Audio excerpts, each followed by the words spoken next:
8 steps to create a compelling vision and mission for your business.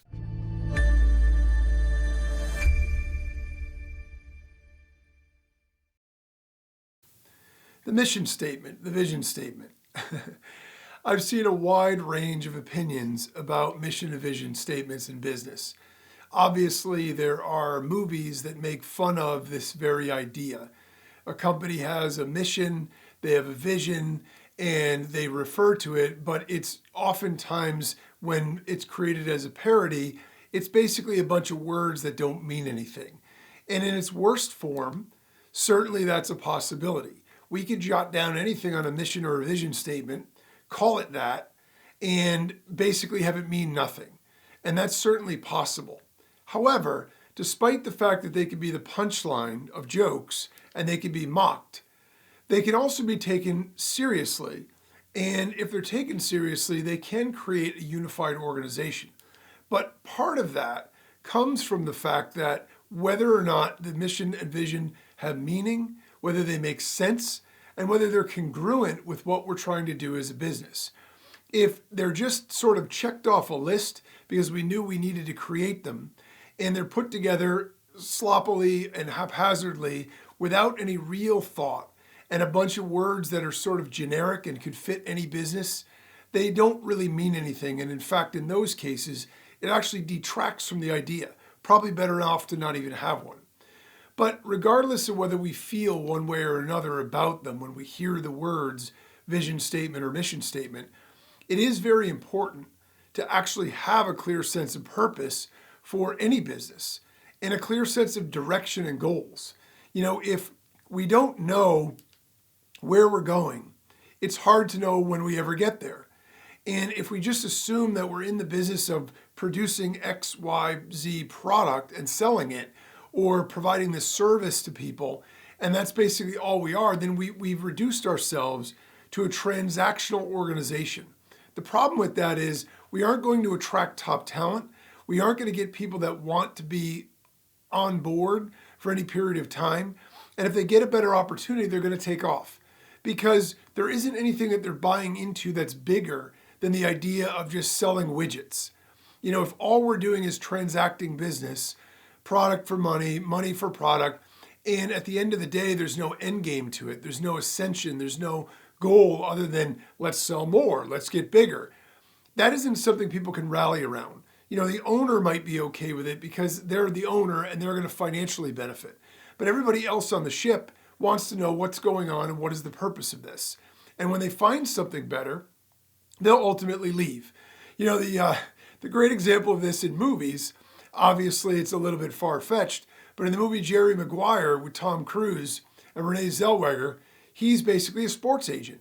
And it's a business built on making millions and millions of dollars by managing the careers of professional athletes. Obviously, they've driven salaries way up.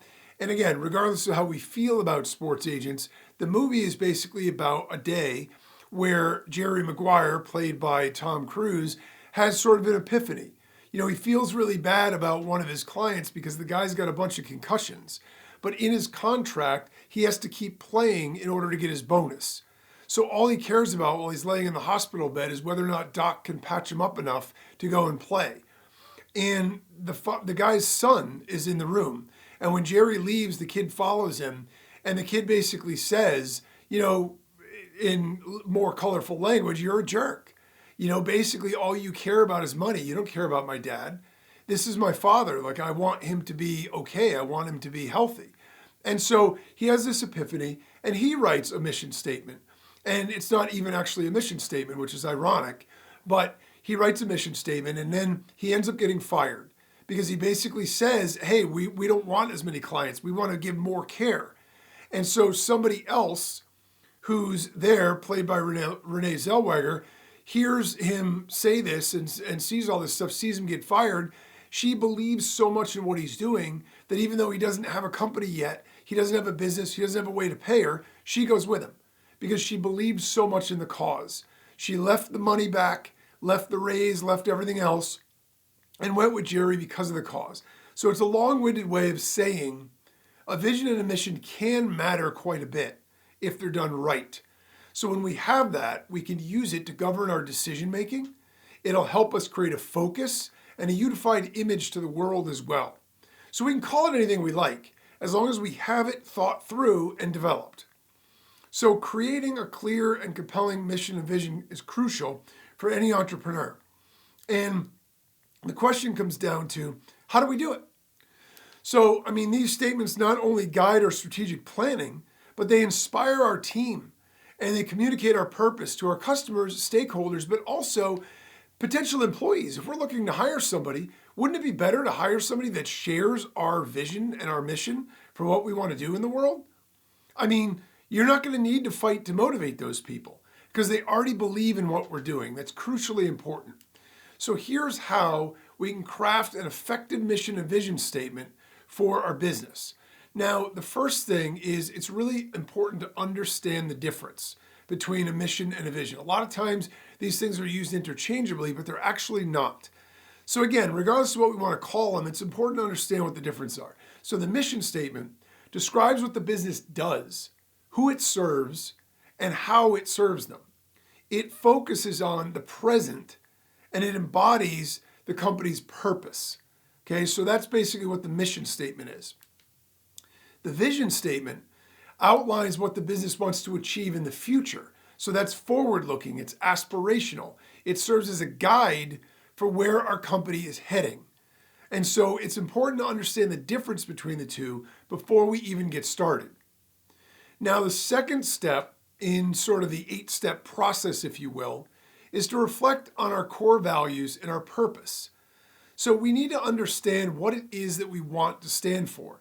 We might be shampooing dogs, but that's not really what our core values are or our purpose. It's not to shampoo dogs. It might be to make it so every owner has a great smelling dog in their house or whatever it is. They don't always have to be these lofty goals that are designed to change the whole world. They just need to be something that is meaningful and that resonates. So you'll know when you're onto something, you'll know when you're on the right track, when you get a visceral feeling, an emotional surge when you start thinking about this stuff.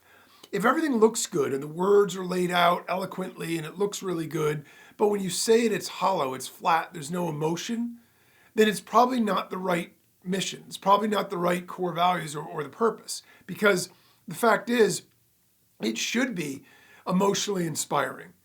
If it doesn't inspire us and we're the owner, how's it going to inspire anybody else? It's literally just going to be a plaque on a wall or a sheet of paper or an email that people delete, right? So we want to reflect on our core values and purpose. So we want to begin by considering the core values that define our business's ethics, our culture, and our priorities.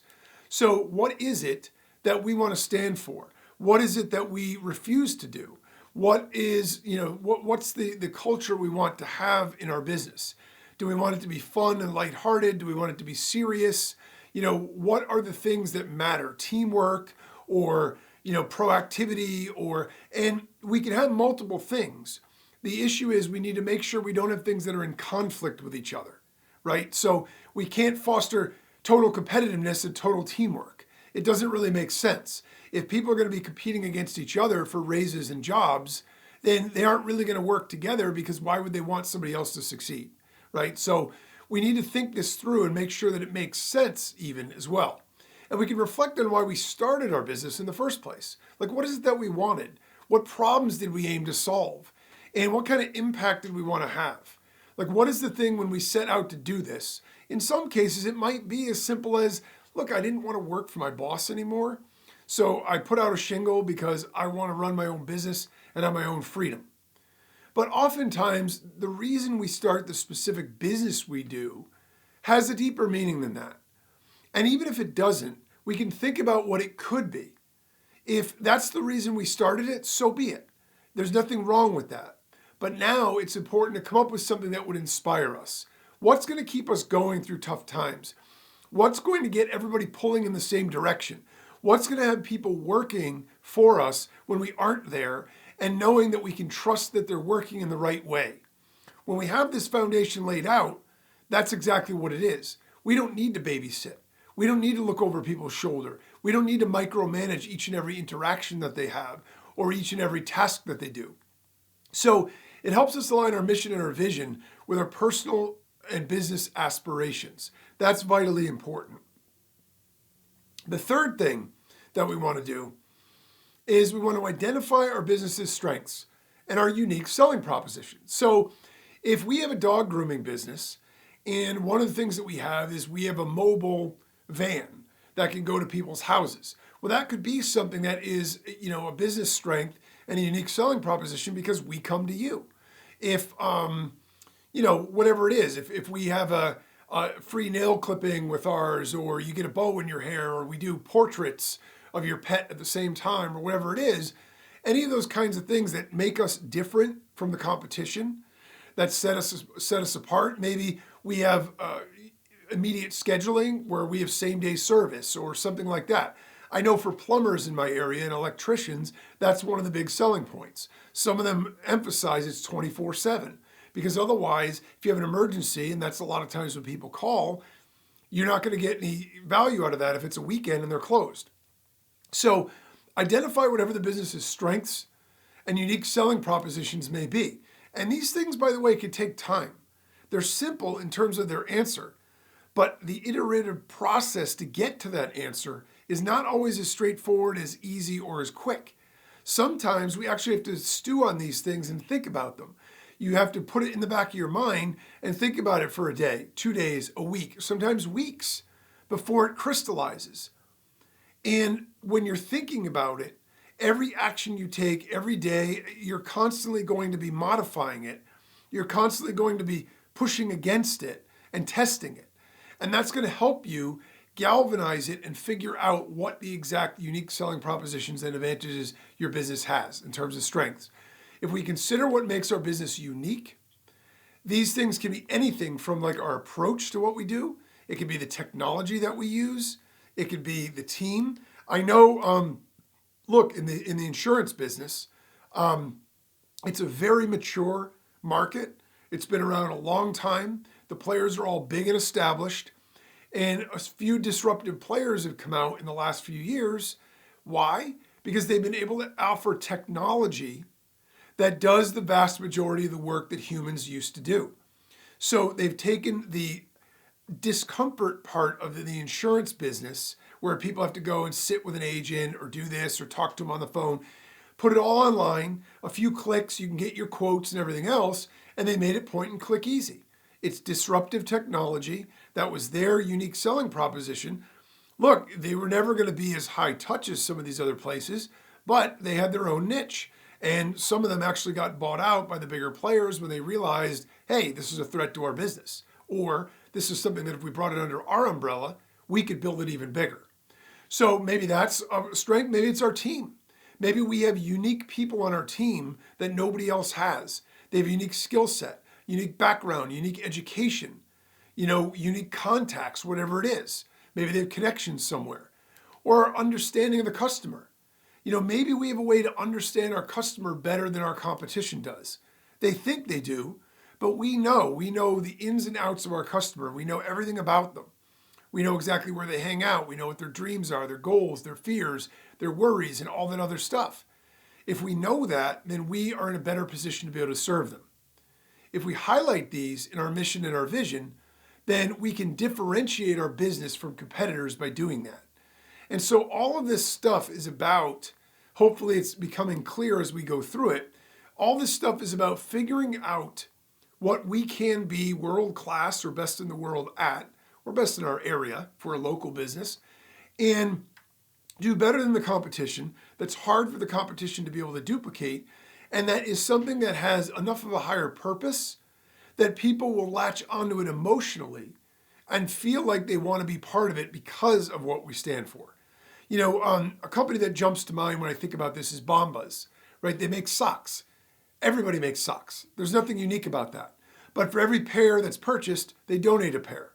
So they're philanthropic. That's a huge selling point for them. And for people that care about, being good stewards of the community and being good neighbors and doing right by other people, that brand really resonates. That's part of who they are. It's not just a gimmick or a slogan. They actually donate pairs of socks for every pair that's purchased. And so For people that are trying to decide, well, where do I want to buy my socks? If they're unsure, they don't care, that may be a great option because they feel connected to that purpose. But certainly for the people in the business, I imagine they find it very easy to weed out the right people and screen the right people and attract the right people to their employee workforce because the mission and vision are so front and center, you can't miss it. So if you don't care about it, you're obviously not going to be a fit. And that's a super important part. And that's why we want to be able to do that. The fourth element of this is to think long-term for the vision statement, right? The vision statement is aspirational. It's something that should inspire and it should challenge people. It's both inspirational because it's something, oh, we want to achieve this someday. It's not already done, but this is hard. Not everybody can do this. Not anybody has done this before us. So you want to instill that, you want to inspire that, and you want to, light that spark in people to say, yeah, not only am I motivated by this, but you know what? This is a challenge. Let's saddle up and let's make this happen. Let's do this. So think about where we want our company to be in 5 years, 10 years, maybe even 20 years, or maybe long after we're gone. What would we want people to say about our company? Even if our company shut down, right? Even if we shut it down when we left, what would we want the general public, what would we want history to look back on our company and say? What kind of legacy do we want to have? How do we want our business to impact the world or change the industry that we're in? All of those things are really, really vital and super important in terms of understanding all of this kind of stuff. And so some of it can be a little bit tricky and a little bit difficult. It's hard thinking to come up with this kind of stuff. Even though mission statements and vision statements are short and simple to write in terms of their length, it's not like we're writing a 12-page essay. It's hard to cull it down, get it specific and concise enough that it makes absolute sense and that it's crystal clear to everybody else in addition to us. We may know what we want it to be, but our vision and mission need to communicate that to everybody else, people in our fold and in our company and people on the outside as well. So the fifth thing with that in mind is to be specific and concise in the mission statement. So while our mission statement should be broad enough to cover various aspects of the business, it should also be specific enough to be meaningful.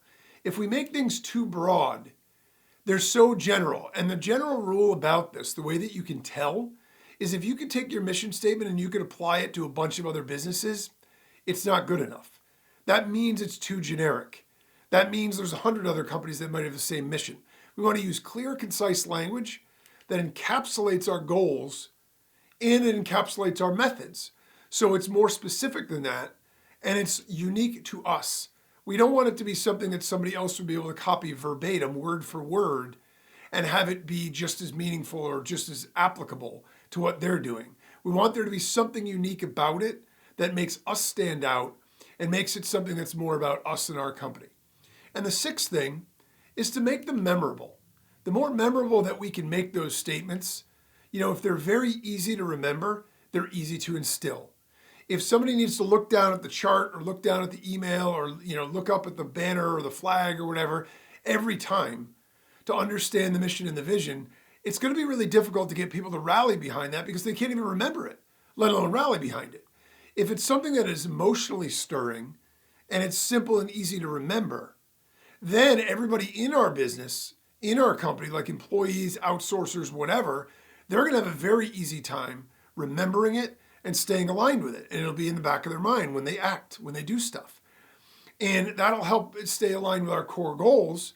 And it makes a stronger impression on the external constituents and groups as well, right? So customers, investors, anybody like that. If we have a clear sense of what we're doing, it allows customers and investors, sure, they could turn away from us because we may not fit what they want to do, but ultimately by being a generalist, they're all going to turn away from us anyway. Or the other thing that we could do is we can appeal to the audience that we want, and those people will seek us out once they know that. The seventh thing is to solicit feedback. We want to share drafts of our mission and vision with trusted advisors, team members, even potential customers. The best way to get buy-in is not to tell people what everything is, to give them a draft, give them some choices, and get their feedback. Those insights can help us refine our statement to better resonate with stakeholders. And if they feel like they had a part in creating it, it's all that much more powerful in terms of galvanizing everybody together. And then the eighth step is to iterate. Our mission and vision are not set in stone. We can create it, and they're living, breathing documents. As our business grows, as the market evolves, as we change, or shift into another business model or another industry, we can revisit and revise the statements to make sure that they still align with where our business is currently headed. So they aren't set in stone. So just as a quick example of a mission statement, we could say to empower creative professionals around the world by providing innovative, user-friendly digital tools that enhance their productivity and creativity. Simple example. A vision statement might be to become the leading provider of creative software, revolutionizing the way artists and designers create and collaborate globally. See how that's more inspiring? It's more aspirational. We haven't already done it, but it's what we want to do.